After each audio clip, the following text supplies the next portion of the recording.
বিভাগ ভিত্তিক মাহফিলের অংশ হিসেবে ঢাকার নবাবগঞ্জে মাহফিল করবেন জনপ্রিয় ইসলামিক বক্তা মিজানুর রহমান আজহারী।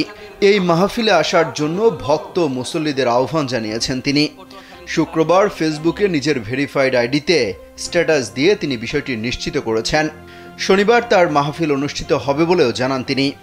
স্ট্যাটাসে মিজানুর রহমান আজহারী লিখেছেন, ঢাকা বিভাগের বন্ধুরা, ইনশাল্লাহ আগামীকাল থাকছি ঢাকার নবাবগঞ্জে বারুয়াখালী তাফসিরুল মাহফিল ময়দানে। বারুয়াখালী মাহফিল পরিচালনা কমিটির উদ্যোগে আয়োজিত তাফসিরুল কোরআন মাহফিলে আসুন, দেখা হবে, কথা হবে।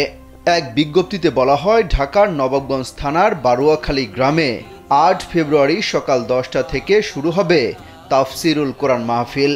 অত্যাধুনিক ফিচার সম্বলিত বিভিন্ন সাইজ আর কালারের 250-টিরও বেশি ডিজাইন অপশন নিয়ে ওয়ালটন স্মার্ট ফ্রিজ, বোঝে আপনার প্রয়োজন। মাহফিলে প্রধান বক্তা থাকবেন জনপ্রিয় ইসলামিক স্কলার ও গবেষক মিজানুর রহমান আজহারী।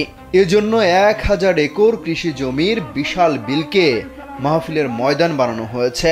শেষ হয়েছে মঞ্চ, হেলিপ্যাড ও মূল প্যান্ডেল তৈরির কাজ। মূল প্যান্ডেল ছাড়াও নারী শ্রোতাদের জন্য ভিন্ন ভিন্ন স্থানে 7টি মাঠ প্রস্তুত করা হয়েছে।